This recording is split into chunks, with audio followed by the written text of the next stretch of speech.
ദൈവസ്നേഹത്തോടെ നെഞ്ചത്ത് വെച്ച് പ്രാർത്ഥിക്കുക. കർത്താവായ ദൈവമേ, ആരാധനയുടെ ഈ നേരനുഭവത്തിലേക്ക് എന്നെ അവിചാരിതമായി ക്ഷണിച്ചതാണെന്ന് ഞാൻ കരുതുന്നില്ല. അങ്ങനെ മനഃപൂർവ്വം ഈ നിമിഷങ്ങളിലേക്ക് സ്വകാര്യ സ്നേഹത്തോടെ ക്ഷണിച്ചതാണെന്ന് ഞാൻ അംഗീകരിക്കുകയും ഏറ്റുപറയുകയും ചെയ്യുന്നു. അവിടുന്ന് എന്നോടും എന്റെ കുടുംബത്തോടും എന്റെ ജീവിതത്തോടും കാണിക്കുന്ന സ്നേഹത്തിന് ഞാൻ നന്ദി പറയുന്നു. കർത്താവേ, ഈ പ്രഭാതത്തിലെ പുതിയ തൈലത്താൽ എന്നെ അഭിഷേകം ചെയ്യണമേ. വിശ്വാസത്തെ അഭിഷേകം ചെയ്യണമേ. പുതിയ പ്രത്യാശയെ അഭിഷേകം ചെയ്യണമേ. പുതിയ ആരോഗ്യത്തെ അഭിഷേകം ചെയ്യണമേ. ശ്രദ്ധിക്കട്ടെ.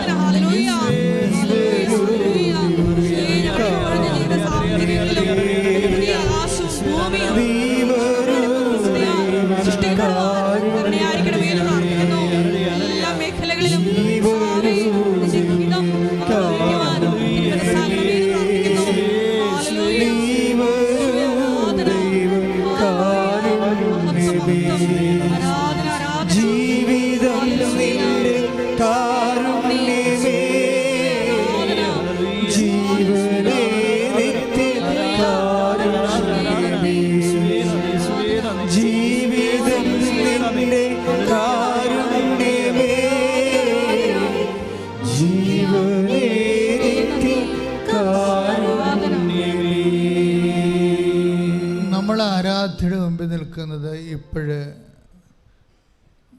വളരെ സ്വകാര്യവും വ്യക്തിപരമായ ചില ജീവിത വിഷയങ്ങളുമായിട്ടാണ്. ക്ലിയറാണ്. പക്ഷേ ഈശോ ഇപ്പോൾ കാണിക്കുന്നത് ഐക്യരാഷ്ട്രസഭയുടെ എംബ്ലമാണ്. ഈ മെസ്സേജിൽ ഇപ്പോൾ കണ്ടത് ദാറ്റ് ഈസ് മോർ പേഴ്സണൽ. അതൊരു ഇൻ്റർനാഷണൽ വിഷയമല്ല, അതൊരു മോർ പേഴ്സണൽ വിഷയമാണ്. ഐക്യരാഷ്ട്രസഭ സത്യത്തിന് വേണ്ടി ശക്തിപ്പെടുന്നില്ലെങ്കിൽ ലോക യുദ്ധ താല്പര്യമുള്ളവരെ നിയന്ത്രിക്കാൻ പറ്റാതെ വരും. അത് വ്യക്തിപരമായി നമ്മളെല്ലാവരെയും ബാധിക്കും. പ്രാർത്ഥിക്കുക. കർത്താവായ ദൈവമേ, രാജ്യങ്ങളെ ഐക്യപ്പെടുത്തുകയും സമാധാനത്തെ പുലരാൻ ഇടയാക്കുകയും ചെയ്യണമേ. ഐക്യരാഷ്ട്രസഭയെ നീ ആശീർവദിക്കുകയും തീരുമാനങ്ങളെ ആശീർവദിക്കുകയും സത്യത്തിന്റെയും സ്നേഹത്തിന്റെയും ധാരണയുടെയും ആഗോള സുരക്ഷിതത്വത്തിന്റെയും പാതയിലേക്ക് രാജ്യങ്ങളെ നയിക്കണമേ. രാജാതിരാജ രാജ്യങ്ങളെ സമാധാനത്തിലേക്ക് നയിക്കണമേ. ഭൂമിയും അതിലെ രാജാക്കന്മാരെ കീഴിൽ ഞങ്ങൾ സമർപ്പിക്കുന്നു. കർത്താവേ, ആശീർവദിക്കണമേ, സ്വസ്ഥതപ്പെടുത്തണമേ. ശ്രദ്ധിക്കട്ടെ.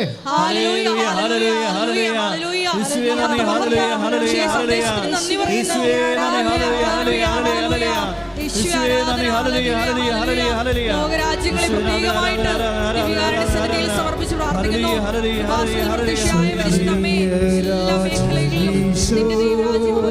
തിരുമനസ്സാകണമേ എന്ന് പ്രാർത്ഥിക്കുന്നു.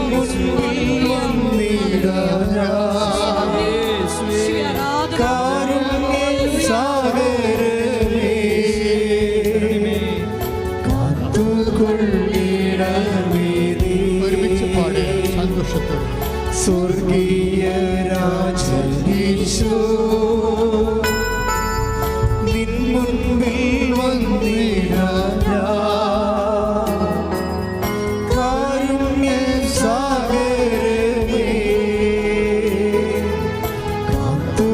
കാത്തുകൊള്ളണമേ നീ കാരുണ്യ സാഗരമേ കാത്തുകൊള്ളിടണമേ നീ. ഒരു നിമിഷം വീണ്ടും കൈകൾ നെഞ്ചത്ത് വെച്ച് കണ്ണടച്ച് ഈ എവിടെയാണ് നീ നിൽക്കുന്നത്, അഥവാ നിന്നെ ദൈവം നിർത്തിയിരിക്കുന്നത്, നീ നിർത്തപ്പെട്ടിരിക്കുന്നത് എന്ന് ചിന്തിച്ചുകൊണ്ട് സ്തുതിക്കട്ടെ, സ്തുതിക്കട്ടെ.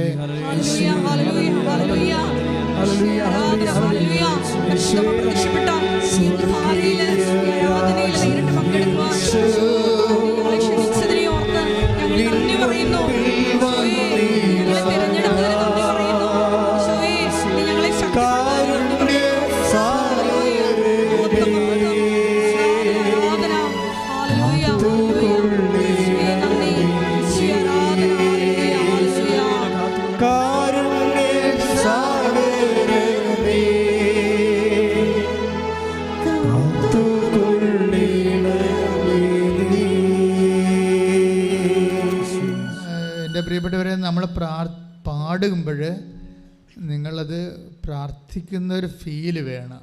ഇപ്പം സ്വർഗീയ രാജനീശ കാരുണ്യസാഗരമേ കാത്തുകൊള്ളിടണമേ എന്ന് പ്രാർത്ഥിക്കുമ്പോൾ നിന്നോട്, നിൻ്റെ കുടുംബത്തോടും നീ ഇന്ന് അനുഭവിക്കുന്ന നിൻ്റെ കയ്യിൽ നിന്ന് വിട്ടുപോയ ജീവിതത്തോടും നീ ദൈവത്തോട് കരുണയ്ക്ക് വേണ്ടി പ്രാർത്ഥിക്കുകയാണ്. ആ ഒരു ബോധത്തിൽ സ്വകാര്യ പ്രാർത്ഥനയാക്കിയ പാട്ടിനെ മാറ്റിക്കൊണ്ട് പാട്ടിലൂടെ നമുക്ക് പ്രാർത്ഥിക്കാം. ശ്രുതികടെ അഭിഷേകത്തോടുകൂടി പാടി പ്രാർത്ഥിച്ച്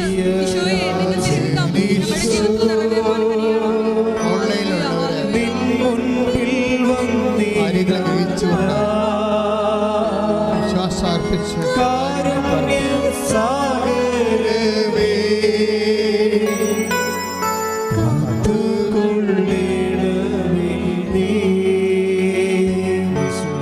സ്വർഗീയ രാജനീശോ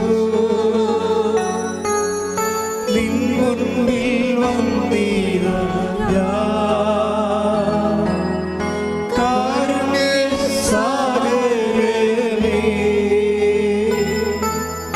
കാത്തുകൊള്ളിടണമേ നീ. പ്രാർത്ഥിക്കുക. കർത്താവായ ദൈവമേ, കർത്താവായ ദൈവമേ, സാമ്പത്തിക ബാധ്യതകളും കടങ്ങളെ പരിഹരിക്കാൻ മാർഗമില്ലാത്തവരും ഇനി മുന്നോട്ട് ചലിക്കുവാൻ ആവശ്യമായ സമ്പത്തില്ലാത്തവരും ഈ കാലവർഷത്തിലെ വീട് നഷ്ടപ്പെട്ടവര് ഉരുൾപൊട്ടലിലൂടെ സമുദ്രപ്പാച്ചിലൂടെ പാർപ്പിടം നഷ്ടപ്പെട്ടവര് അതുപോലെ തന്നെ പ്രകൃതിക്ഷോഭത്താല് വാസയോഗ്യമല്ലാത്ത ഭവനങ്ങളിൽ നിന്ന് വീട് വിട്ട് അനാഥരെ പോലെ അന്യാധീനപ്പെട്ട് അഭയം പ്രാപിച്ചവരുടെ മേൽ കരുണ ചൊരിയണമേ. നഷ്ടപ്പെട്ടതെല്ലാം തിരികെ പിടിക്കുവാൻ അവരോട് കരുണ കാണിക്കണമേ. ശ്രദ്ധിക്കട്ടെ. രാജനീശോ നിൻ മുൻപിൽ വന്നിതാ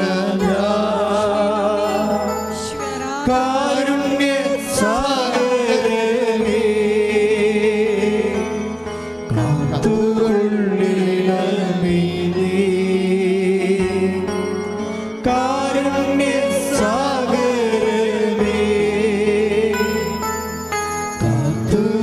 കാത്തുകൊള്ളിടണമേ നീ. ഇത് ഉടമ്പടി ധ്യാനമാണ്. കണ്ണീരിൻ്റെ കാലത്ത് ഒത്തിരിയേറെ മക്കള് ദൈവമായിട്ട് ഉടമ്പടി ചെയ്തിരിക്കുകയാണ്. തങ്ങളുടെ തകർച്ചയിലെ തളർച്ചയിലെ ഒക്കെ താങ്ങണമേ എന്ന് കർത്താവിനോട് കണ്ണീരോടെ അമ്മയുടെ മധ്യസ്ഥത്തിൽ ഉടമ്പടി ചെയ്തിരിക്കുകയാണ്. അച്ഛനോട് ചേർന്ന് ഇപ്പോഴ് അമ്മയുടെ മധ്യസ്ഥത്തിൽ ആരാധ്യനായ ഈശോയോട് കൈ നെഞ്ചത്ത് വെച്ചുകൊണ്ട് പ്രാർത്ഥിക്കുക. കർത്താവേ, ഞങ്ങൾ ഉടമ്പടി ചെയ്യുന്ന വിഷയങ്ങൾ, ഉടമ്പടി ചെയ്തിട്ടുള്ള വിഷയങ്ങൾ, ഇനിയും അങ്ങയുടെ കാരുണ്യം ലഭിക്കേണ്ട മേഖലകൾ, രോഗസൗഖ്യത്തിന്റെ മേഖലകൾ, പഠന മുന്നേറ്റത്തിന്റെ മേഖലകൾ, ഒരു സ്ഥിരതയുടെ മേഖലകൾ, പാർപ്പിട സജ്ജീകരണങ്ങളുടെ മേഖലകൾ, പരീക്ഷാ വിജയത്തിന്റെ മേഖലകള്, വ്യവഹാരങ്ങള്, അതിന്റെ വിജയങ്ങള്, നീതി നടത്തിപ്പ്, ജീവനോപാധികള്, ജീവിത മാർഗങ്ങള്, വ്യവസായ മാർഗങ്ങള്, വ്യാപാര മാർഗങ്ങള്, ജോലി യാത്രകള്, എല്ലാത്തിന്റെ മേലും ആരാധ്യനെ അങ്ങയുടെ തിരുമുറിവാർന്ന വലതുകരത്താൽ ആശീർവദിക്കണമേ.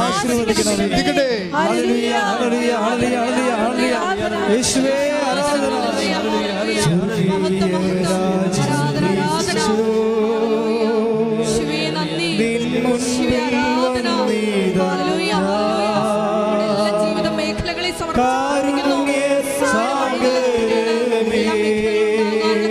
വേണ്ടി പ്രാർത്ഥിക്കുന്നു.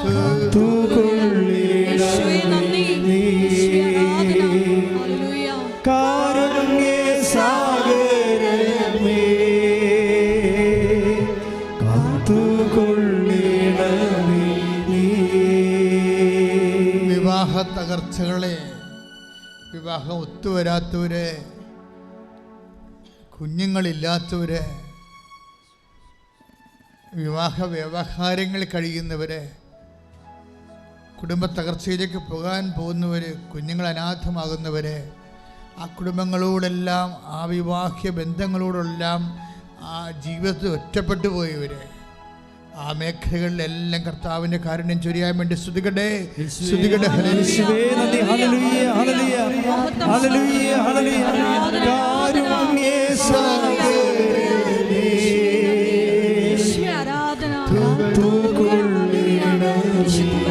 സ്വരത്തിൽ പാടുക. കാരുണ്യസാഗരമേ,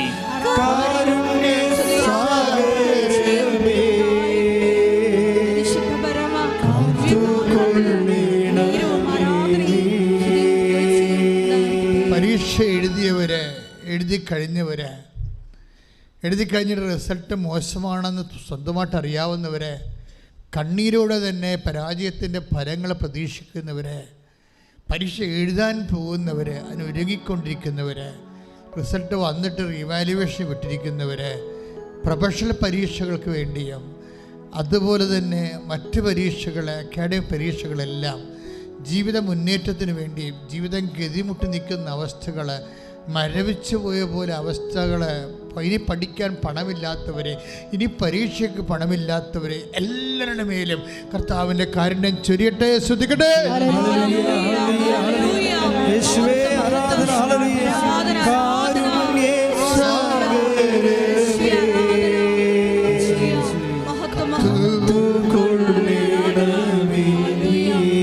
കാരുണ്യസാഗരമേ,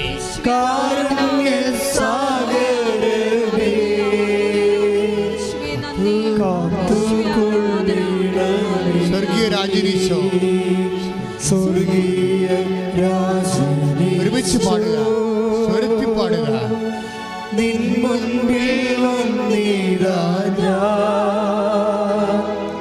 കാരുണ്യസാഗരമേ, കാത്തുകൊള്ളിടമേ നീ. അടിക്കടിക്കുള്ള പരാജയം കാരണം വിശ്വാസ തകർച്ച വന്നവര്, പ്രാർത്ഥന മരവിപ്പ് വന്നവര്, പ്രത്യാശ അറ്റുപോയവര്, ഉറ്റവര് മരിച്ചത് കൊണ്ട്, ഉടയവര് കൈവിട്ടു പോയത് കൊണ്ട്, ഉടയവര് ജീവിതത്തിൽ നിന്ന് സപ്പോർട്ട് ഉണ്ടായിരുന്നവർ, വ്യക്തികളുടെ സപ്പോർട്ട് നഷ്ടപ്പെട്ടിട്ട് പാഠം പഠിപ്പിക്കുമെന്ന് ശാസിച്ചുകൊണ്ട് നമ്മളെ പീഡിപ്പിക്കുന്നവരെ, മാനസിക പീഡനം അനുഭവിക്കുന്നവരുടെ മേൽ കാരുണ്യമുണ്ടാകാൻ വേണ്ടി സ്തുതിക്കട്ടെ.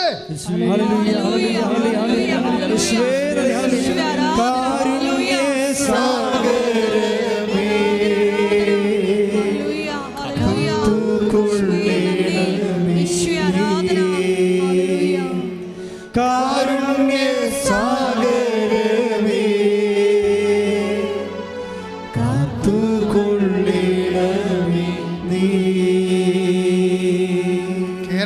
സഭയ്ക്ക് വേണ്ടി പ്രാർത്ഥിക്കുക. മാനുഷികമായ അരൂപികാലാൽ ഭയങ്കരമായ വാശികളും വൈരാഗ്യങ്ങളും മത്സരങ്ങളും ഒക്കെ ഉരുണ്ടുകൂടി വരുന്ന ഒരു കാലഘട്ടമാണ്.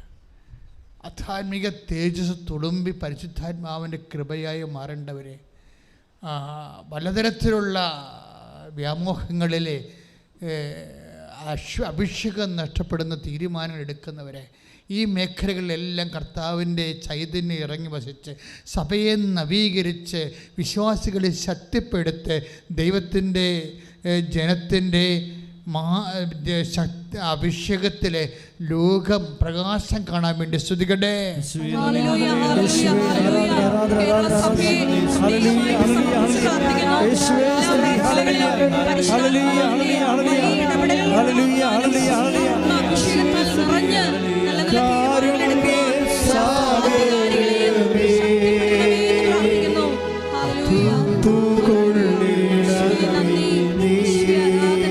സാഗരമേ, കാരുണ്യ സാഗരമേ,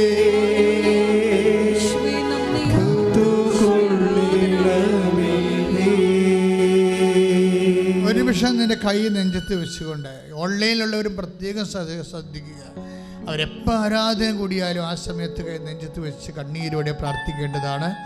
കാര്യം നീ ഇന്ന് അനുഭവിക്കുന്ന പ്രശ്നങ്ങൾ, ഉടമ്പടിയിൽ നീ വച്ചിരിക്കുന്ന സഹനങ്ങൾ, സങ്കടങ്ങൾ സന്തോഷത്തിൻ്റെ സാക്ഷ്യമായി മാറാൻ വേണ്ടി നീ സ്തുതിച്ച് പ്രാർത്ഥിക്കട്ടെ. സ്തുതിക്കട്ടെ, സ്തുതിക്കട്ടെ.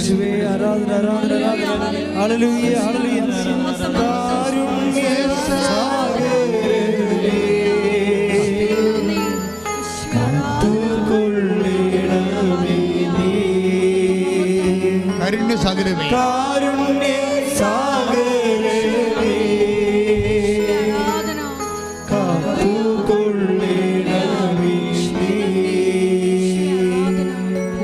അതിർത്തികളെന്ന് ഞാൻ വിളിച്ചപേക്ഷിച്ചു. 61-ാമത്തെ സങ്കീർത്തനമാണ് 2-ാമത്തെ വാക്യം. ഭൂമിയുടെ അതിർത്തികളെന്ന് ഞാൻ നിലവിളിച്ചപേക്ഷിച്ചു എന്നുവെച്ചാൽ നമ്മുടെ ജീവിതത്തിൻ്റെ അവസാനത്തെ അതിർത്തി നിൽക്കുകയാണ് നമ്മൾ. ചില ആൾക്കാർ പറഞ്ഞില്ല, അച്ഛാ ഇനി കൈ നീട്ടാൻ ഒരാളില്ല, ഇനി കഴിക്കാനും ഒരു മരുന്നില്ല, ഇനി പോകാൻ ഒരു ആശുപത്രിയില്ല. ഇതാണ് ഭൂമിയുടെ അതിർത്തി എന്ന് പറയുന്നത്. നമ്മുടെ ജീവിതത്തിൻ്റെ അവസാനത്തെ സ്റ്റെപ്പിലാണ് നമ്മൾ നിൽക്കുന്നത്. അങ്ങനെ എല്ലാം അവസാനത്തെ ലാസ്റ്റ് ഓപ്ഷൻ പറയില്ലേ, ചില പറയത്തില്ലേ, അച്ഛാ എനിക്ക് ഇനി വയസ്സ് തീർന്ന, ഇനി എനിക്ക് PSC എഴുതാൻ പറ്റത്തില്ല, എൻ്റെ ലാസ്റ്റ്. അതാണ് ഭൂമിയുടെ അതിർത്തി. ഇനി പരീക്ഷ എനിക്ക് അറ്റൻഡ് ചെയ്യാൻ പറ്റത്തില്ല, എൻ്റെ വയസ്സ് കഴിഞ്ഞു എന്ന് പറയും. അതാണ് അതിർത്തി എന്ന് പറയുന്നത്, ഭൂമിയുടെ അതിർത്തി. ഇങ്ങനെ എല്ലാ സാധ്യതകൾ, അവസാനത്തെ സാധ്യതകൾ എന്തിനായാലും, ചില പറയും ഒരു ഇഞ്ചക്ഷനുണ്ട്, അതിന് നല്ല വിലയാണ്, അത് വാങ്ങിച്ച് അത് ഏറ്റാൽ നമ്മൾ രക്ഷപ്പെടും, അല്ലെങ്കിൽ പിന്നെ ഇനി വേറെ ഒന്നും ഭൂമിയുടെ മുകളിൽ മരുന്ന്. അതാണ് ഭൂമിയുടെ അതിർത്തി, ലാസ്റ്റ് ഓപ്ഷൻ. ചിലപ്പോൾ ഒരു വ്യക്തിയെ കണ്ടാൽ ആ ഒരു വ്യക്തിയായിരിക്കും, അയാൾ യേശു പറഞ്ഞാൽ നമ്മൾ രക്ഷപ്പെടും. അതാണ് ലാസ്റ്റ് ഓപ്ഷൻ. ചിലപ്പോൾ ഭാഗോടമ്പടി തന്നെ എല്ലാവരും സന്ധിച്ച് സമാധാനപ്പെടുത്തി നിൽക്കുമ്പോൾ ഒരാൾ വട്ടം ചവിട്ടും. അതാണ് ഭൂമിയുടെ അതിർത്തി എന്ന് പറയുന്നത്. നമ്മുടെ ജീവിതം മുഴുവൻ തീരുമാനിക്കേണ്ടത് ആ തിന്മയുടെ ഒരു ശക്തിയായിരിക്കും. അപ്പം അങ്ങനെ ലാസ്റ്റ് ഓപ്ഷൻ, അവസാനത്തെ വ്യക്തി, അവസാനത്തെ ശബ്ദം, അവസാനത്തെ സങ്കേതം, അതിനെ വാതിൽ ചവിട്ടിപ്പൊളിക്കാൻ വേണ്ടി കർത്താവിൻ്റെ ശക്തി പരിശുദ്ധ അമ്മയുടെ മധ്യസ്ഥത്തിൽ ദൈവത്തിൻ്റെ ഉന്നതമായ നാമത്തിലെ ദൈവത്തിൻ്റെ നാമത്തിൻ്റെ ശക്തിയാൽ അവസാന സാധ്യതകൾ പൊളിഞ്ഞു പോകുന്ന എല്ലാ സാധ്യതകളും യേശുവിൻ്റെ നാമത്തിൽ തെളിഞ്ഞു വരട്ടെ. ശ്രദ്ധിക്കട്ടെ, ശ്രദ്ധിക്കട്ടെ.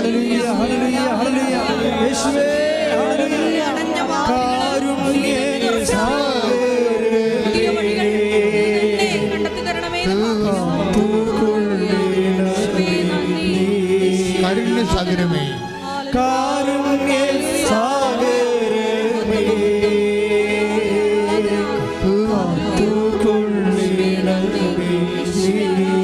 സ്വർഗീയ രാജനീശോ, സ്വർഗീയ രാജനീശോ,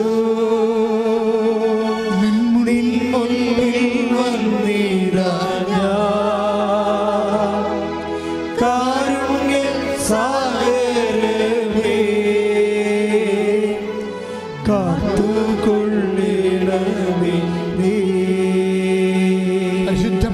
ദിവ്യകാരുണ്യത്തിന് നേരവും ആരാധനയും സ്തുതിയും പുകഴ്ചയും ഉണ്ടായിരിക്കട്ടെ. മക്കളില്ലാത്തവർക്ക് വേണ്ടി പ്രാർത്ഥിക്കുന്ന സമയമാണ്. ചിലർ അവസാനത്തെ ഒരു തരം ഒരു മെഡിക്കൽ സൊല്യൂഷനായിരിക്കും എടുത്തിരിക്കുന്നത്. അപ്പം അങ്ങനെയുള്ള എല്ലാ മേഖലകളും മക്കളില്ലാത്തവരെ വയറ്റിൽ കൈ പൊത്തിക്കൊണ്ട് പ്രാർത്ഥിക്കേണ്ടതാണ്. ശരീരത്തിലെ സിസ്റ്റുള്ളവരെ അവിടെ എല്ലാം കൈകൾ പൊത്തിക്കൊണ്ട് പ്രാർത്ഥിക്കേണ്ടതാണ്.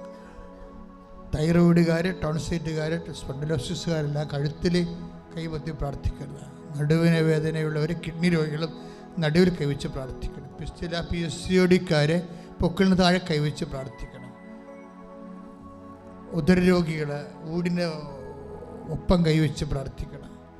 ശ്വാസകോശ രോഗികൾ, കരൾ രോഗികൾ, പാൻക്രിയാസ് രോഗികൾ നെഞ്ചും കൊണ്ട് താഴെ കൈവച്ച് പ്രാർത്ഥിക്കണം. ഹൃദയരോഗികൾ, ശ്വാസകോശ രോഗികൾ നെഞ്ചിൽ കൈവച്ച് പ്രാർത്ഥിക്കണം. ശിരസംബന്ധമായ ന്യൂറോ ട്രബിളുള്ളവർ നെറ്റിയിൽ കൈവച്ച് പ്രാർത്ഥിക്കണം. അച്ഛൻ പ്രാർത്ഥിക്കാൻ തുടങ്ങുമ്പോൾ ശക്തമായി സ്തുതിക്കട്ടെ. ദൈവത്തിൻ്റെ കരുണ നിങ്ങളിലേക്ക് ആവശ്യിക്കുന്ന സമയമാണ്. കർത്താവേ, നിന്റെ വിശുദ്ധ പൗരോഹിത്യത്തെ നീ മഹത്വപ്പെടുത്തണമേ. കർത്താവേ, സഭയിലുള്ള സാന്നിധ്യം പ്രകടമാക്കണമേ. അമ്മേ, 10,000-കണക്കിന് മനുഷ്യരാണ് ഉടമ്പടി എടുത്തുകൊണ്ട് അമ്മയുടെ മധ്യസ്ഥം ഏറ്റു പറഞ്ഞിരിക്കുന്നത്. യേശുവിൻ്റെ നാമത്തിൽ പ്രാർത്ഥിക്കുന്നു. കർത്താവേ, അങ്ങയുടെ പുത്രനായ യേശു ക്രിസ്തുവിൻ്റെ നാമത്തിൽ ഞങ്ങൾ കൈ നീട്ടണമെന്ന് പ്രാർത്ഥിക്കുന്നു. എല്ലാ മക്കളെയും സ്പർശിക്കണമെന്ന് പ്രാർത്ഥിക്കുന്നു. അടിപ്പിടർ പോലെ വൈദ്യാഘാതപര ദൈവികമായ ശക്തി ഇപ്പോഴും നിങ്ങളുടെ ശരീരത്തിൽ പ്രകടമായിക്കൊണ്ട് മരുന്ന് ലേവനമല്ല, ദൈവത്തിൻ്റെ ശക്തിയാൽ കർത്താവിൻ്റെ ഉന്നതമായ നാമത്തിൽ മാരക രോഗങ്ങൾ, തീരാവേദികളെ യേശുവിന്റെ നാമത്തിൽ മാറിപ്പോകട്ടെ.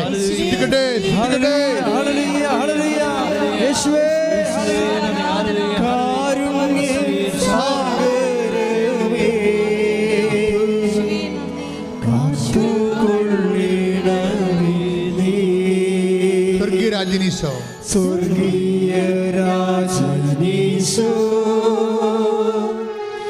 നിൻ മുൻപിൽ വന്നിതാ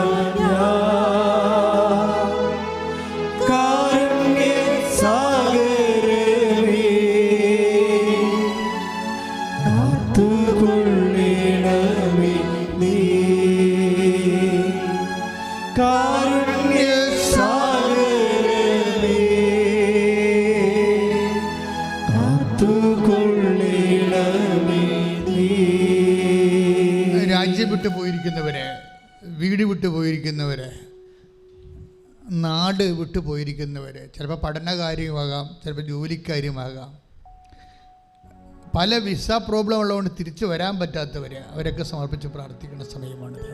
അവരെല്ലാം വന്നിരിക്കും മക്കളെ, എത്രയും വേഗം വന്നിരിക്കും. ഈ ആരാധനയിൽ കർത്താവ് പ്രവർത്തിക്കും. ഈശോയുടെ അമ്മ മധ്യസ്ഥം വഹിക്കുന്നതിൻ്റെ കുടുംബത്തിന് വേണ്ടി.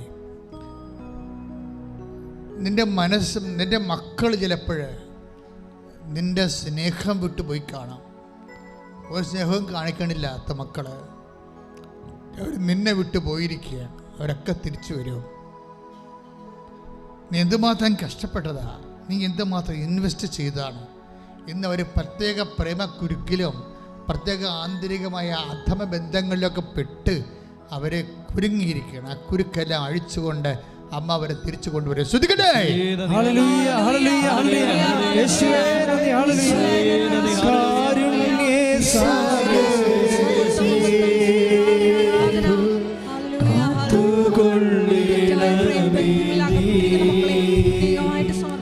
കാരുണ്യ സാഗരേ സാക്ഷികളായി ഉയർത്തണമേ.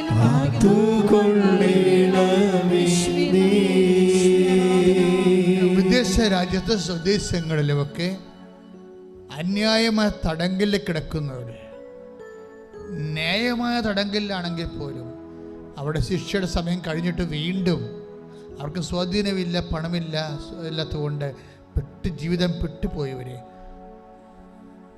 പലതരത്തിലുള്ള തെറ്റാണെന്നറിയാതെ ചെയ്തിട്ടുള്ള തെറ്റുകൾക്ക് നിയമത്തിൻ്റെ ശിക്ഷ മേടിച്ച് ജീവിതം കുരുങ്ങിപ്പോയവരെ യേശുവിൻ്റെ നാമത്തിൽ അവരുടെ ബന്ധനങ്ങൾ അഴിയട്ടെ. ശ്രദ്ധിക്കട്ടെ. യേശുവേ ഹല്ലേലൂയ, ഹല്ലേലൂയ.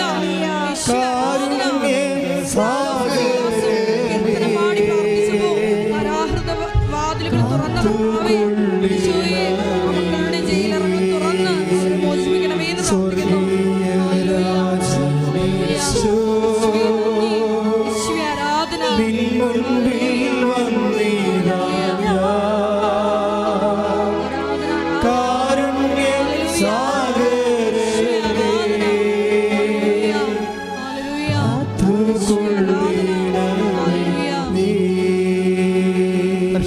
പരമദിവ്യകാരുണ്യത്തിന് ആരാധനയും സ്തുതിയും പുകഴ്ചയും ഉണ്ടായിരിക്കട്ടെ.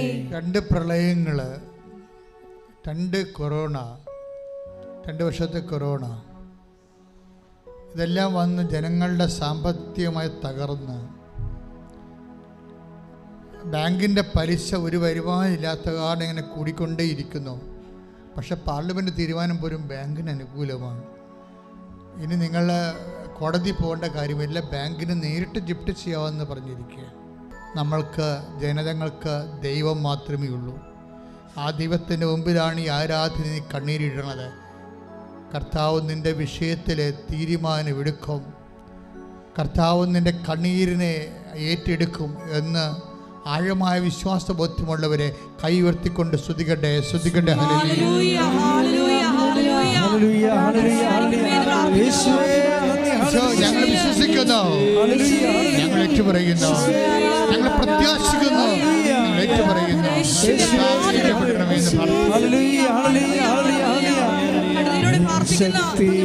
ശക്തിയൊക്കെയോടും നിന്നെ സ്നേഹിച്ചിടും, നിന്നെ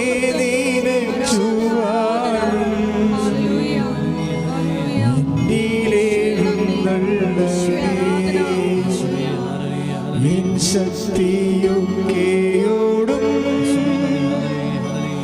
നിന്നെ സ്നേഹിച്ചിടുന്നേ, നിന്നെ നീനച്ചു വാഴും, എന്നിലെഴുന്നള്ളണേ സ്വർഗീയ രാജനീശോ, നിൻ മുൻപിൽ വന്നിതാ കാരുണ്യ സാഗരമേ, കാത്തുകൊള്ളണമേ നീ. പരിശുദ്ധ പരമ ദിവ്യകാരുണ്യത്തിന് എന്നേരവും ആരാധനയും സ്തുതിയും പുകഴ്ചയും ഉണ്ടായിരിക്കട്ടെ. പരിശുദ്ധ പരമ ദിവ്യകാരുണ്യത്തിന് എന്നേരവും ആരാധനയും സ്തുതിയും പുകഴ്ചയും ഉണ്ടായിരിക്കട്ടെ. പരിശുദ്ധ പരമ ദിവ്യകാരുണ്യത്തിന് എന്നേരവും ആരാധനയും സ്തുതിയും പുകഴ്ചയും ഉണ്ടായിരിക്കട്ടെ. ഇരിക്കുക, സന്തോഷമായിട്ടിരിക്കണം. അച്ഛന് വേണ്ടി പ്രാർത്ഥിക്കണം. എൻ്റെ മേൽ കൈനീട്ടിക്കൊണ്ട് കർത്താവിൻ്റെ വചനാഭിഷേകം ഉണ്ടാകാൻ വേണ്ടി സ്തുതിച്ച് പ്രാർത്ഥിക്കട്ടെ. ഹല്ലേലൂയ, ഹല്ലേലൂയ, ഹല്ലേലൂയ, ഹല്ലേലൂയ. യേശുവേ നന്ദി, യേശുവേ ആരാധന. ഹല്ലേലൂയ, യേശുവേ ആരാധന. ഹല്ലേലൂയ, ഹല്ലേലൂയ. യേശുവേ അങ്ങയുടെ അഭിഷിക്തനെ യേശുവേ നീ നോക്കി പാർക്കണമേ എന്ന് പ്രാർത്ഥിക്കുന്നു. ഞങ്ങൾക്ക് ആവശ്യമായിട്ടുള്ള വചനങ്ങൾ അങ്ങയുടെ അഭിഷിക്തനിലൂടെ പ്രദാനം ചെയ്യണമേ എന്ന് പ്രാർത്ഥിക്കുന്നു. ഞങ്ങളുടെ എല്ലാ മേഖലകളിലെയും യേശുവേ ശക്തിപ്പെടുത്തണമേ എന്ന് പ്രാർത്ഥിക്കുന്നു. Hallelujah, hallelujah. മഹത്വം, മഹത്വം. ആരാധന, ആരാധന. പരിശുദ്ധ പരമ ദിവ്യകാരുണ്യത്തിന് നേരവും ആരാധനയും സ്തുതിയും പുകഴ്ചയും ഉണ്ടായിരിക്കട്ടെ. ഈ ആഴ്ചയിൽ 3 സാക്ഷ്യങ്ങൾ ഏതാണ്ട് ഒരേ ദൈവ മനസ്സ് വെളിപ്പെടുത്തുന്ന 3 സാക്ഷ്യങ്ങളുണ്ടായി. അത് 3 സാക്ഷ്യങ്ങളുടെ ഒരു നേച്ചർ പറയാം. സാക്ഷ്യങ്ങൾ ഈ ആഴ്ചയിൽ ഒത്തിരി ഉണ്ടായി. അതല്ല, ഞാൻ 3 സാക്ഷ്യങ്ങളെ തിരഞ്ഞെടുത്തിട്ടുണ്ട് ഇവിടെ. ഏതാണ്ട് പെക്യുലറായിട്ടുള്ള ഒരേ നേച്ചർ കീപ്പ് ചെയ്യുന്ന ഒരു സാക്ഷ്യം എന്ന് പറയുന്നത് കണ്ണൂരാണ്. ക്രിസ്റ്റി ജോസഫിൻ്റെ സാക്ഷ്യമാണ്.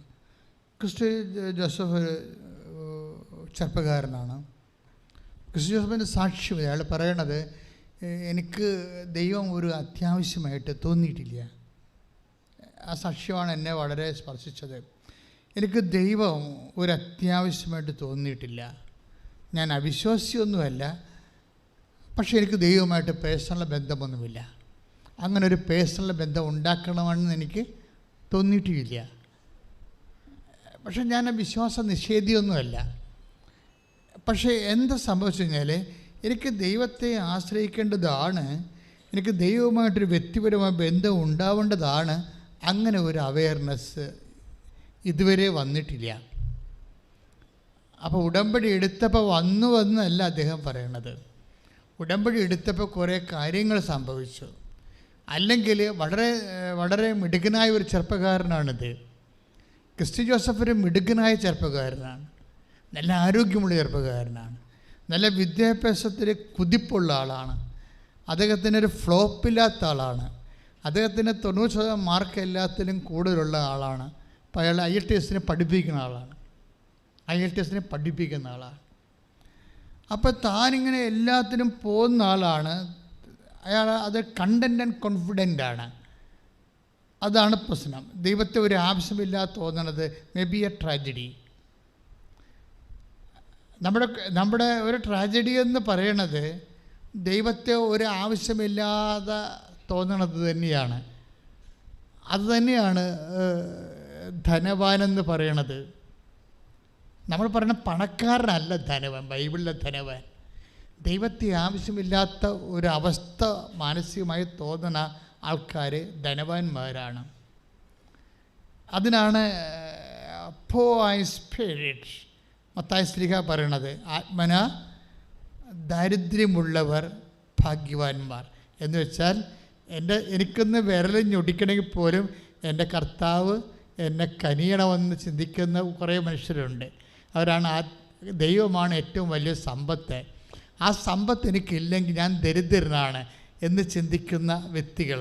അതാണ് ആധ്യാത്മികതയുടെ ആദ്യ സ്രോതസ് എന്ന് പറഞ്ഞാൽ അതാണ്. ഒരു വിശ്വാസത്തിൻ്റെ ഏറ്റവും വലിയ അനുഭവങ്ങളൊന്നാണ് rejoice and house it sweet with the lord. എന്ത് മധുരമുള്ളതാണ് കർത്താവെന്ന്. കർത്താവ് ബേസിക്കലായിട്ട് ദൈവത്തിൻ്റെ രുചി എന്താണ്? മധുരമാണ്. കവർപ്പല്ല, ചവർപ്പല്ല, കയ്പല്ല. The basic taste of Jesus is sweetness. The basic taste of Jesus is not bitterness. കയ്പല്ല, കവർപ്പല്ല, ചവർപ്പല്ല. ഇറ്റ് ഈസ് സ്വീറ്റ്നെസ്, മധുരമാണ്. ദാറ്റ് മീൻസ് ദൈവ പൈതലേ, നിൻ്റെ ജീവിതം ഇപ്പോഴും ഉറ്റവർ മരിച്ചു പോയ ഒരു അവസ്ഥയാകാം, അല്ലെങ്കിൽ കടങ്ങൾ വന്നിട്ട് ജപ്തി നടപടി വന്ന അവസ്ഥയാകാം. ഇപ്പം നിനക്കത് കയ്പായിട്ട് തോന്നും. പക്ഷെ നിൻ്റെ കയ്പുകൾ മധുരത്തിലേക്കുള്ള ഒരു സാധ്യതയാണ്.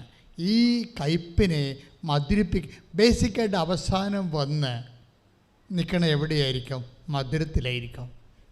കാര്യം ബേസിക്കായിട്ട് കർത്താവ് മധുരമാണ്.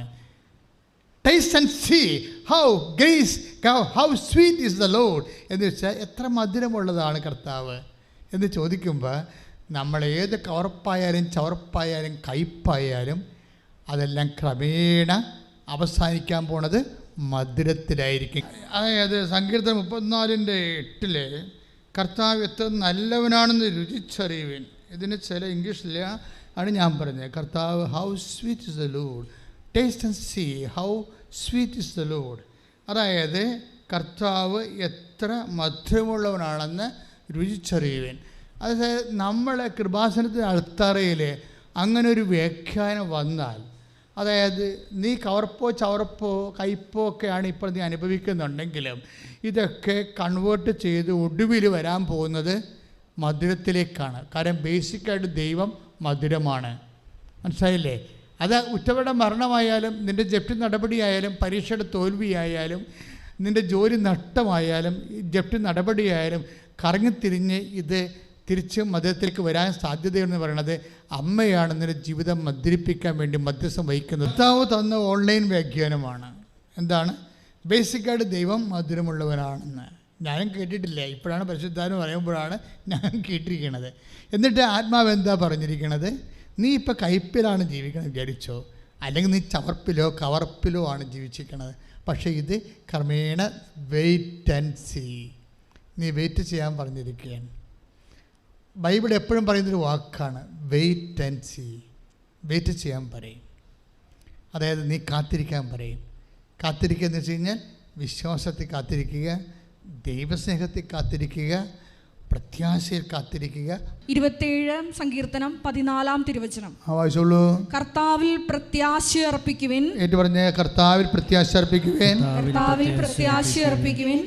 ദുർബലരാകാതെ ധൈര്യം അവലംബിക്കുവിൻ. ദുർബലരാകാതെ ധൈര്യം അവലംബിക്കുവിൻ. കർത്താവിന് വേണ്ടി കാത്തിരിക്കുവിൻ. കർത്താവിന് വേണ്ടി കാത്തിരിക്കുവിൻ. Praise the Lord. അപ്പം കാത്തിരിക്കുക എന്ന് വെച്ചാൽ വിശ്വാസികളോട് ദൈവം പറയുന്ന ഒരു നടപടിക്രമമാണ്. വെയിറ്റ് ചെയ്യാൻ പറയും. കാര്യം കഴിഞ്ഞ ദിവസങ്ങളിൽ ഡോക്ടർ ബി സിംസൺ എന്ന് പറഞ്ഞൊരു ഡോക്ടർ സാക്ഷ്യം പറഞ്ഞു. കഴിഞ്ഞ ദിവസങ്ങളിൽ ഒരാഴ്ചയുള്ള പി സിംസൺ കളിക്കവിള പാറശാലപ്പുറത്താണ്, കന്യാകുമാരിയില്ല. അത് ഭയങ്കര രസത്തെ ഡോക്ടർ CSI ആണ്. ഡോക്ടറുടെ അമ്മ പണ്ട് അക്രൈസ്തവയായിരുന്നു, പിന്നീട് CSI ആയതാണ്. പക്ഷേ CSI ആയതാണെങ്കിലും ഡോക്ടറും ആ കമ്മ്യൂണിറ്റിയിലുള്ള ആളാണെങ്കിലും ഡോക്ടറിൻ്റെ സാക്ഷ്യങ്ങൾ പറയണത് കേൾക്കാൻ നല്ല രസമാണ്. രസമല്ലേ അതായത് ഡോക്ടറിൻ്റെ പ്രോബ്ലം എന്ന് വെച്ച് കഴിഞ്ഞാൽ അങ്ങർക്ക് ഓൾ ഇന്ത്യ MD എൻട്രൻസ് എഴുതിയിരിക്കുക. ഓൾ ഇന്ത്യ MDയുടെ MBBS കഴിഞ്ഞു, MDക്കുള്ള മാസ്റ്റർ ഡിഗ്രിക്ക് വേണ്ടിയുള്ള എൻട്രൻസ് കഴിഞ്ഞു. അപ്പോൾ എൻട്രൻസ് കഴിഞ്ഞെങ്കിലും പുള്ളിക്കാരൻ ഭയങ്കര ഇൻ്റലിജൻ്റാണ്, നല്ല സ്കോർ ചെയ്യുന്ന ആളാണ്, നല്ല കോൺഫിഡൻസൊക്കെ ഉള്ള ആളാണ്. അതിൻ്റെ പേരിൽ പേഴ്സണൽ കോൺഫിഡൻസ് ഉള്ള ആളാണ്. ദാറ്റ് മീൻസ് ഉടമ്പടി ഭാഷയെ പറഞ്ഞാൽ മെരിറ്റുള്ള ആളാണെന്നാണ്. ഉടമ്പടി എപ്പോഴും നോക്കുന്നത്, ഉടമ്പടിനെ ഈ നമ്മുടെ കപ്പാസിറ്റിയും നോൺ കപ്പാസിറ്റിയും അളക്കുന്നത് 2 വാക്കിലാണ്, മെറിറ്റ് ആൻഡ് ഗ്രേസിലാണ് പറയണത് എപ്പോഴും. That means he's basically he's a meritorious man. അപ്പോൾ അദ്ദേഹത്തിന് പക്ഷേ ഒരു കോളേജിൽ കിട്ടി, MD അഡ്മിഷൻ കിട്ടിക്കഴിഞ്ഞപ്പോഴത് പ്രൈവറ്റാണ്. പ്രൈവറ്റായപ്പോൾ ബന്ധുക്കളും സ്വന്തപ്പെട്ടവരൊക്കെ പറഞ്ഞു, ബന്ധുക്കളൊക്കെ പറഞ്ഞ് പ്രൈവറ്റെങ്കിൽ പ്രൈവറ്റ്, കിട്ടിയതിന് പോകുന്നതല്ലേ ബുദ്ധി എന്ന് ചോദിക്കും. അപ്പോഴേ ഇവരുടെ ഈ ഡോക്ടറിൻ്റെ അമ്മ പറയും, നമ്മളെ അങ്ങനെയല്ല, നമ്മൾ ഉടമ്പടി എടുത്തതല്ലേ, അപ്പം അമ്മ ഇതിനേക്കാൾ മെച്ചമായ കാര്യങ്ങൾ നമുക്ക് തരും. ആ സാക്ഷ്യത്തിൻ്റെ സഞ്ചാരം ഭയങ്കര രസമാണ് പോകണത് കേൾക്കാൻ. ചില ഡോക്ടറിനെ സംബന്ധിച്ചിടത്തോളം ഡോക്ടറിനും ഉണ്ട് ആഗ്രഹം. കാര്യം പ്രൈവറ്റ് എന്ന് പറയുമ്പോൾ മിക്കവാറും 1 കോടി 1.25 കോടി രൂപ വരും, ചിലവൊക്കെ വരും. അപ്പം നല്ല ബാങ്ക് പലിശയൊക്കെ വരും ശരിക്കും. പക്ഷേ എങ്കിലും അത് മെയിൻറ്റെയിൻ ചെയ്യാതിരിക്കാൻ, മുന്നോട്ട് പോകണമെങ്കിൽ അത് ചെയ്യാതിരിക്കാൻ പറ്റത്തില്ലല്ലോ. 30-40 വയസ്സുള്ളപ്പോഴൊക്കെ കടമൊക്കെ തീരത്തുള്ളൂ ചിലപ്പോഴേ. പക്ഷേ എങ്കിലും ഹയർ സ്റ്റഡി ചെയ്യാതിരിക്കാൻ അവിടെ പിടിച്ചു നിൽപ്പില്ല MBBSകാർക്ക്. പക്ഷേ എടുക്കുക. പക്ഷേ അമ്മ പറയും, നോ, നമ്മൾ ഉടമ്പടി എടുത്തതാണ്, അമ്മ മാതാവ് നമുക്ക് തരും, അമ്മ മാതാവ് ഇതിനൊക്കെ ബെറ്റർ ഓപ്ഷൻ തരും. അതാണൊരു വിശ്വാസം എന്ന് പറയണത്. കാത്തിരിക്കാൻ പറഞ്ഞില്ലേ, 27 സങ്കീർത്തനത്തിൽ പറഞ്ഞില്ലേ, കാത്തിരിക്കുക എന്ന് വെച്ച് കഴിഞ്ഞാൽ ഒരു ക്വാളിറ്റേറ്റീവ് അപ്ഡേഷനാണത്. ഉടമ്പടി എടുക്കുമ്പോൾ വിശ്വാസത്തിൻ്റെ ഗുണനിലവാരമുള്ള ഒരു അപ്ഡേഷൻ സംഭവിക്കും. ചിലർക്കത് വല്ലാണ്ടങ്ങ് സംഭവിക്കും. ചിലർ ഇങ്ങനെ ഒരു മരക്കഴുത പോലെ എടുക്കാത്തതൊക്കെ കണക്കാണെന്ന് പറഞ്ഞ് നടക്കും. പക്ഷെ ചിലർക്ക് ക്ലെയിമുണ്ട്, അവർക്ക് ക്ലെയിം വെച്ച് കളിക്കാനറിയാം. അവരമ്മ പറഞ്ഞു, നോ, നമ്മളെ പ്രൈവറ്റിൽ പോകേണ്ട കാര്യമല്ല, നമുക്ക് ക്ലെയിമുണ്ട്. നമ്മുടെ ക്ലെയിം എന്താ? ഉടമ്പടി എടുത്തിരിക്കണമെന്ന്. She's not a catholic, she's CSI, return from the Hindu community. പക്ഷേ അവരുടെ ഇൻവെസ്റ്റ്മെൻറ്റ് എന്താ, അവരുടെ നിക്ഷേപം എന്താണ്? നമ്മുടെ ക്ലെയിം എന്ന് പറയണത് നമ്മൾ ഉടമ്പടി എടുത്തിരിക്കണതാണ്. അതുകൊണ്ട് ഇതിനേക്കാൾ മെച്ചമായ ഓപ്ഷൻ നമ്മുടെ കുടുംബത്തിൻ്റെ എല്ലേട്ട് കൊള്ളാത്ത രീതിയിൽ അമ്മമാതാവ് നമുക്ക് ചെയ്തു തരും. ഉടമ്പടി അപ്പോൾ എന്തുമാത്രം ഗൗരവമായിട്ട് കാണുന്നു. ഒരു ഗവൺമെൻറ്റുമായിട്ട് ഉടമ്പടി ചെയ്യുന്ന പോലെ കോൺക്രീറ്റായിട്ട് ഉടമ്പടി കാണുന്നു, അല്ല ഹൈപ്പോത്തറ്റിക്കലായിട്ടല്ല കാണുന്നത്. ഒക്കട്ടെ ഒക്കുമായിരിക്കും, ഒട്ടാൽ കൊള്ളാം, അങ്ങനെയുള്ള ഹൈപ്പോത്തറ്റിക്കലല്ല. ഇത് ഒരു കോൺക്രീറ്റ്, ഒരു person to person bilateral agreement ആയിട്ട് കോൺക്രീറ്റായിട്ട് കാണുകയാണ്. എന്നിട്ട് പറഞ്ഞ് നമുക്ക് ആരാധന എന്ത് പറയണമെന്ന് കേൾക്കട്ടെന്ന് പറഞ്ഞ്, മനസ്സിലായില്ലേ? ഇന്നത്തെ ആരാധനയിൽ പരിശുദ്ധാത്മാവ് എന്താ പറയണത്?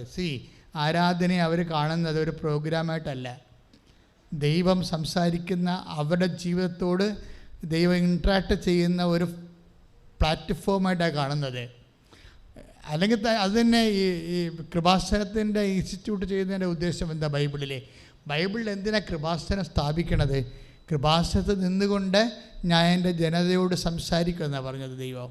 നമ്മൾ 25 വായിക്കുമ്പോൾ കൃപാസനത്തിൽ നിന്നുകൊണ്ട് ഞാൻ എൻ്റെ ജനതയോട് സംസാരിക്കുമെന്ന്. അപ്പോൾ ആ ഒരു ബോധ്യത്തിൽ ആ ധ്യാനത്തിലാണ് വെയിറ്റ് എന്ന് പറയണത്. ആ ധ്യാനത്തിൽ ഞാൻ അങ്ങനെ അറിയത്തില്ല, എനിക്കറിയത്തില്ല, എനിക്ക് കർത്താവ് തരണ അനുസരിച്ച് ഞാൻ പറഞ്ഞുകൊണ്ടിരിക്കും. അതിൻ്റെ തന്നെ വെയിറ്റ് എന്ന് പറയണത്, വെയിറ്റ്. അപ്പോൾ ഡോക്ടറിനോട് പറയും വെയിറ്റ് എന്ന് ഈശോ പറഞ്ഞല്ലോ, അപ്പം നമ്മൾ വെയിറ്റ് ചെയ്യും. നമ്മൾക്ക് പ്രൈവറ്റ് കോളേജിൽ നമ്മൾ പോകത്തില്ല, വെയിറ്റ് ചെയ്യുമെന്ന് പറയും. അപ്പോൾ ആരാധന എടുത്ത മെസ്സേജാണത്.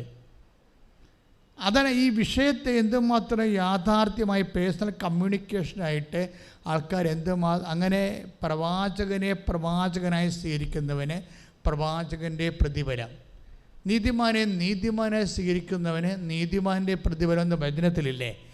അതായത് എന്താ പ്രശ്നം വെച്ച് കഴിഞ്ഞാൽ, ഇതുപോലെ നമ്മൾ ഇപ്പോൾ ദിവ്യകുർബാനയിൽ ഈശോ ജീവനോട് എഴുന്നള്ളിയിരിക്കുന്നു, അല്ലെങ്കിൽ തിരുവോസ്തി ഇരിക്കണം എന്നൊക്കെ പറഞ്ഞ വിഷയമാണ്. പക്ഷേ ഈശോ ജീവനോടെ ദിവ്യകുർബാന എഴുന്നള്ളിയിരിക്കുന്നുവെന്ന് വിശ്വസിക്കുന്നവരാണ് ഇവിടുന്ന് ഈശോനെ കൊണ്ട് പോണത്. അല്ലാതെ തിരുവോസ്തി രൂപനാണ് ആനകൂന എന്നൊക്കെ പറഞ്ഞ് ഈ ബോധമില്ലാത്തവന്മാർ പാടത്തില്ലേ, അതൊന്നും അങ്ങനെയുള്ള പാട്ടുകാരൊന്നും കൊണ്ടുപോകത്തില്ല.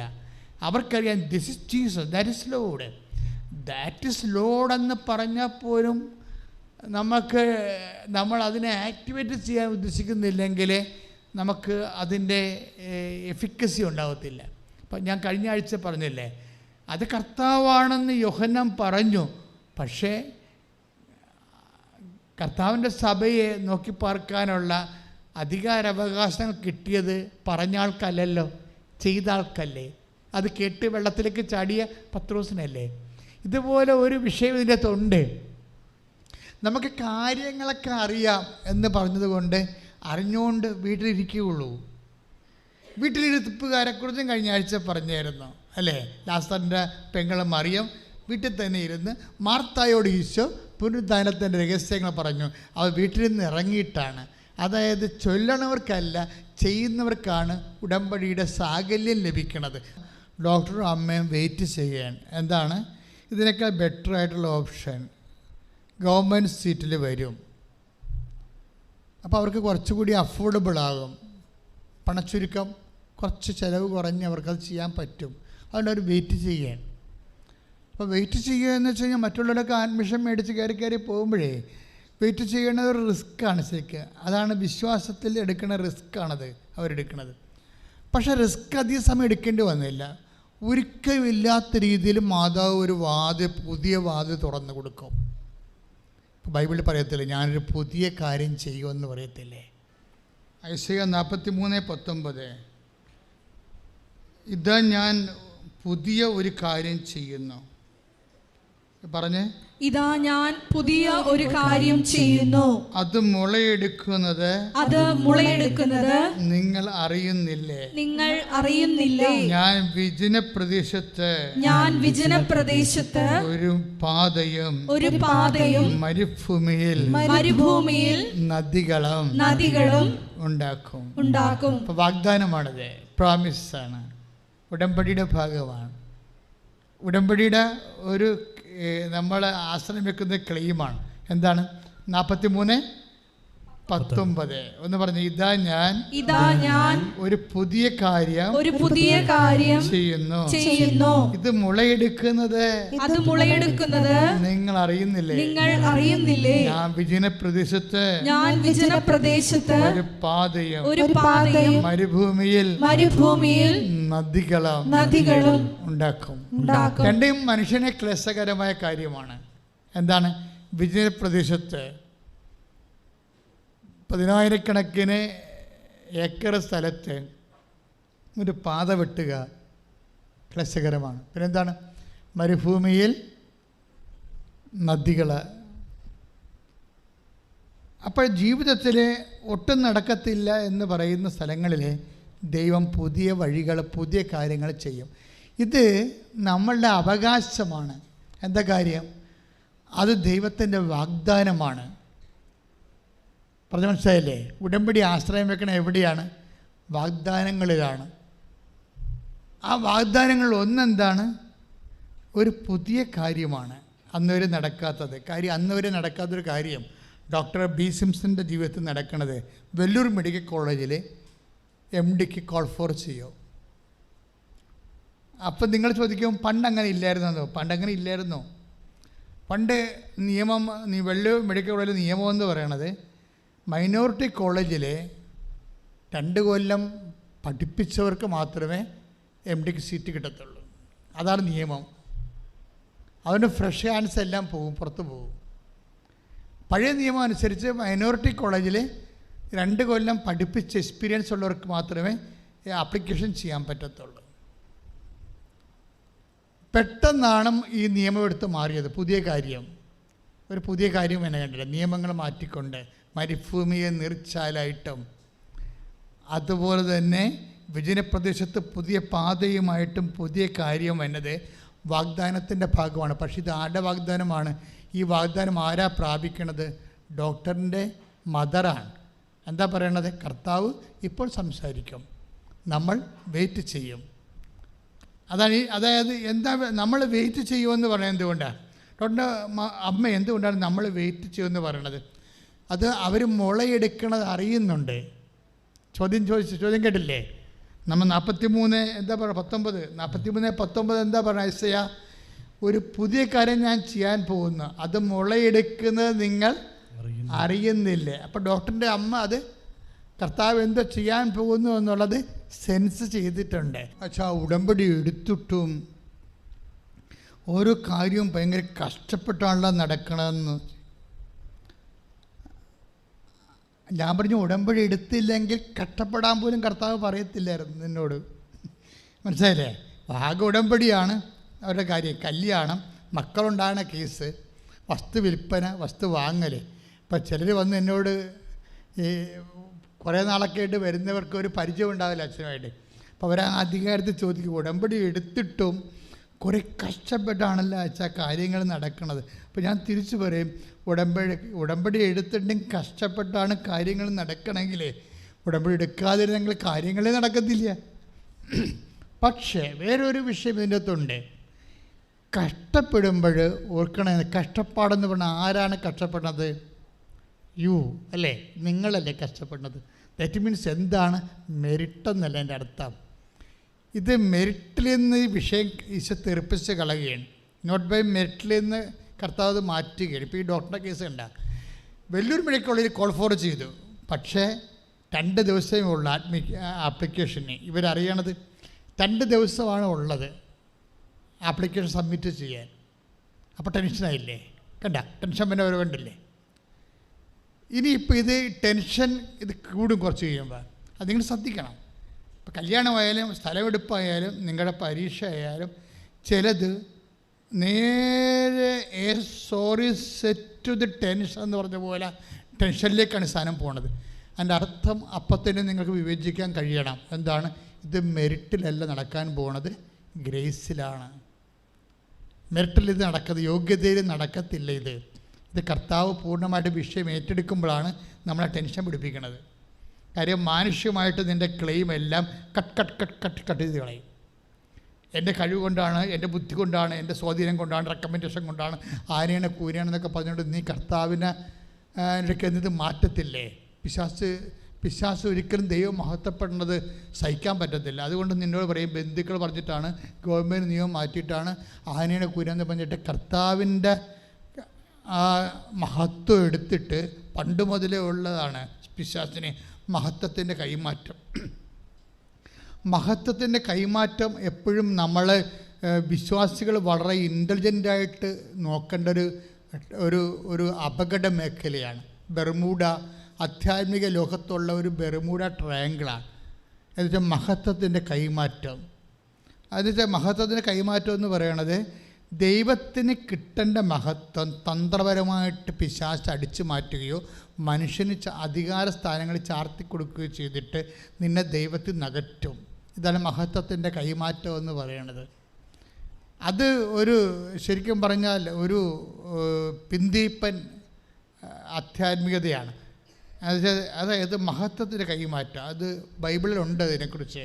അതായത് മനുഷ്യൻ ദൈവത്തിന് കൊടുക്കാനുള്ള മഹത്വം അവർ കന്നുകാലികൾക്കും പറവകൾക്കും കൊടുത്തെന്ന് പൗൾ പറയുന്നില്ലേ നമ്മുടെ നടപടി പുസ്തകത്തിൽ, റോമാലേഖനത്തിൽ? റോമാലേഖനത്തിൽ 1-ാം അധ്യായം 23-ാം തിരുവചനം. അവർ അനശ്വരനായ ദൈവത്തിന്റെ മഹത്വം പറഞ്ഞ അവർ അനശ്വരനായ ദൈവത്തിന്റെ മഹത്വം നശ്വരനായ മനുഷ്യന്റെയോ പക്ഷികളുടെയോ മൃഗങ്ങളുടെയോ ഇഴജന്തുക്കളുടെയോ സാദൃശ്യമുള്ള വിഗ്രഹങ്ങൾക്ക് കൈമാറി. മഹത്വത്തിന്റെ കൈമാറ്റം. എന്നുവെച്ചാൽ ദൈവത്തിന് കൊടുക്കേണ്ട മഹത്വം സാത്താൻ അടിച്ചു മാറ്റിയിട്ട് അതിന് എതിർ ശക്തികൾക്ക് കൈമാറും. എന്നിട്ട് ദൈവത്തിൽ നിന്ന് മനുഷ്യനെ അകറ്റിക്കളയും. ചിലപ്പോൾ നീ തന്നെ ഇതെല്ലാം കഴിഞ്ഞതിന് ശേഷം പറയും, ഓ പിന്നെ ഞാൻ കാനഡയിൽ പോയത്, ഇപ്പം നീ സാക്ഷിയൊക്കെ പറയും, ദൈവം ഇല്ലായിരുന്നെങ്കിൽ എനിക്ക് അവിടെ എത്തപ്പെടാൻ പറ്റത്തില്ല, ഞാൻ അത്രയ്ക്ക് മോശം റിസൾട്ടായിരുന്നു. 6 മാസം കഴിയുമ്പോൾ നീ പറയും, ഓ എത്രയോ പേരാണ് എത്തിയത്, അതുപോലെ ഞാനും എത്തി. കണ്ട മഹത്വത്തിൻ്റെ കൈമാറ്റം തന്നെ കണ്ട. ഇതിൻ്റെ ഒരു പൊട്ടത്തരം എന്ന് പറയണത്, നീ ഇങ്ങനെ നാളെ മഹത്വം കൈമാറും, അയോഗ്യമായ കരങ്ങളിലേക്ക് ദൈവത്തിൻ്റെ മഹത്വത്തെ നീ കൈമാറ്റുമെന്ന് ദൈവത്തിന് നേരത്തെ അറിയാം. അത് കാരണം പലപ്പോഴും നിൻ്റെ പ്രാർത്ഥനയ്ക്ക് ഉത്തരം ലാഗ് ചെയ്തുകൊണ്ടേയിരിക്കും. മനുഷ്യനെ അനുദപിക്കേണ്ട ഒരു മേഖലയാണ് അത്. പ്രാർത്ഥിക്കുക, കർത്താവായ ദൈവമേ, എന്തെല്ലാം പ്രതികൂലമായ സമ്മർദ്ദങ്ങൾ ഉണ്ടായാലും നീയായിട്ട് എനിക്ക് നൽകിയ ഉയർച്ച എന്റെ മരണം വരെ ഞാൻ വേറെ ആർക്കും കൈമാറിക്കൊണ്ട് നിന്നെ അപമാനിക്കുകയോ നിന്റെ മഹത്വത്തിന് മങ്ങലേൽപ്പിക്കുകയില്ലെന്ന് ഞാൻ പ്രതിജ്ഞ ചെയ്യുന്നു. ശ്രദ്ധിക്കട്ടെ. ഞങ്ങളുടെ ജീവിതത്തിൽ വിജയങ്ങൾ ഉണ്ടാകുമ്പോൾ നിന്റെ നാമത്തെ മാത്രം മഹത്വപ്പെടുത്തുവാനുള്ള കൃപ ഞങ്ങൾക്ക് നൽകണമേ. ഹല്ലേലൂയ, ഹല്ലേലൂയ. യേശുവേ നന്ദി, യേശുവേ ആരാധന. യേശു അവനാരിലും വലിയവൻ. യേശു യേശു അവനാരിലും മതിയായവൻ. യേശു യേശു അവനാരിലും വലിയവൻ. യേശു യേശു അവനാരിലും മതിയായവൻ. അപ്പം ഇവിടെ ഡോക്ടർ സാഹചര്യം ചൂടുപിടിക്കുകയാണ്. നിങ്ങൾ ചൂടുപിടിക്കുമ്പോൾ ഓർക്കുക, ഇത് നിങ്ങളുടെ മെറിറ്റിലല്ല നടക്കാൻ പോകുന്നത്, ദൈവത്തിൻ്റെ കൃപയിലാണ് നടക്കാൻ പോകുന്നത്. ഇത് വിവേചിക്കാനുള്ള കഴിവുണ്ടാകണം ഉടമ്പടിക്കാർക്ക്. ഇപ്പം ഇവിടെ പ്രോബ്ലം എന്ന് വെച്ച് കഴിഞ്ഞാൽ അവർക്ക് 2 ദിവസമേ ഉള്ളൂ. എവിടെ വെല്ലൂർ അഡ്മിഷൻ കൊടുക്കണേ, ആപ്ലിക്കേഷൻ വെക്കാം, 2 ദിവസമേ ഉള്ളൂ. ഡോക്ടർ ഇത് അറിയണേ എപ്പോഴാണെന്ന് അറിയാവോ? ശനിയാഴ്ച വൈകുന്നേരമാണ് അറിയണത്. അപ്പോൾ നോ ടൈം. ഞായറാഴ്ച അല്ലേ, പിന്നെ ഓഫല്ലേ, ജാതി സർട്ടിഫിക്കറ്റ് വേണം. ഡോക്ടർ മൈനോട്ടിലുള്ള ആളാണെന്ന് വെല്ലൂരിന് ജാതി സർട്ടിഫിക്കറ്റ് വേണം. പിന്നെ എപ്പോൾ കിട്ടും ജാതി സർട്ടിഫിക്കറ്റ്? തിങ്കളാഴ്ചയേ ഉള്ളൂ. തിങ്കളാഴ്ച വൈകുന്നേരം 5 മണിക്ക് മുമ്പ് ആപ്ലിക്കേഷൻ, ജാതി സർട്ടിഫിക്കറ്റ് ഇട്ടിട്ട് ആപ്ലിക്കേഷൻ കൊടുക്കണം. പിന്നെ വില്ലേജ് ഓഫീസിൻ്റെ കത്ത് വാങ്ങിച്ച് തഹസിൽദാറിൽ കൊണ്ടേ കൊടുത്തിട്ട് അവിടുന്ന് ഇങ്ങനെ തീ പാർന്ന പോലുള്ളൊരു ഓട്ടമാണ്. ജീവിതം തിരിച്ചു പിടിക്കാൻ വേണ്ടിയുള്ള ആ ഓട്ടം എന്ന് പറയണതിലേ ചിലപ്പോൾ വില്ലേജ് ഓഫീസോടെ കാണത്തില്ലേ, ചിലപ്പോൾ ക്ലർക്ക് കാണത്തില്ല, ചിലപ്പോൾ പിയൂൺ കാണത്തില്ല, ചിലപ്പോൾ സീലുള്ള ആൾ പിയൂണല്ലേ, സീൻ കാണത്തില്ല. തീർന്നില്ലേ? നിസ്സാരമല്ലല്ലോ ഈ വിഷയം. അപ്പോൾ ഇതെല്ലാം പ്രെയർ ചെയ്യാതെ ഇത് ആൾക്കാർ ഒന്ന് അറസ്റ്റ് ചെയ്ത് അവിടെ പൊസിഷനിൽ വെക്കാൻ പറ്റത്തില്ല. ദാറ്റ് മീൻസ് ഇത് മുഴുവനും മെറിറ്റ് എന്നും പോയി. പിന്നെന്താണ് ഇത്? ഈ വിഷയം കൺവേർട്ട് ചെയ്ത് ഗ്രേസിലേക്ക് കൺവേർട്ട് ചെയ്യുകയാണ്. അപ്പോൾ ഗ്രേസിലേക്ക് യോഗ്യത കൊണ്ടല്ല, കൃപ കൊണ്ടാണെന്നുള്ള ആ ഫോർമാറ്റ് കറക്റ്റ് ചെയ്ത് വരുമ്പോഴാണ് നീ ചൂട് പിടിക്കണത്. ചൂട് പിടിച്ച പക്ഷേ കർത്താവ് ഒരു പണി ചെയ്യും. ഇത് കാവലുണ്ടാവും. ദൈവം തന്നിട്ടുള്ളതാണെങ്കിൽ ഒരു തഹസിൽദാർ ഒരിടത്തും പോകത്തില്ല. നിൻ്റെ ടൈം ദൈവം സംരക്ഷിക്കും, നിൻ്റെ ജോലി ദൈവം സംരക്ഷിക്കും. കറക്റ്റ് 4:45 ജാതി സർട്ടിഫിക്കറ്റ് എടുത്ത് കൈ കൊടുക്കും. പിന്നെ ഉള്ളത് 15 മിനിറ്റാണ്. ഇനി നെറ്റില്ലെങ്കിൽ പ്രശ്നമാണ്. എൻ്റെ ഇടയ്ക്ക് നെറ്റും പോവില്ല. ഈ കറക്റ്റ് ടൈമിന്. അപ്പോൾ അതിനുള്ളിൽ എന്തുമാത്രം ചക്രശ്വാസം വലിച്ചു കാണാം. ഈ ചക്രശ്വാസം വലിക്കണമല്ല പ്രശ്നം, അതൊക്കെ പ്രാർത്ഥന വലിയാക്കി ചേഞ്ച് ചെയ്യാൻ പഠിക്കണം. അപ്പം നമ്മൾ അപ്പോൾ തന്നെ പൂർണ്ണമായിട്ടും ദൈവമേ നോട്ട് ബൈ മെറിറ്റാണ് ഇത് വർക്ക് ചെയ്യണമെന്ന് ഞാൻ തിരിച്ചറിയുന്നു. എൻ്റെ കഴിവല്ല, നിൻ്റെ കൃപയാണെന്ന്. അപ്പോൾ 4:55 ഡോക്ടറിന് തിരിച്ച് ഇമെയിൽ വരും. എന്താണ്? നിങ്ങളുടെ ആപ്ലിക്കേഷൻ ടേക്കപ്പ് ചെയ്തെന്ന്. 5 മിനിറ്റ് വ്യത്യാസം. അത് കൈയിടിച്ച് കിടത്താൻ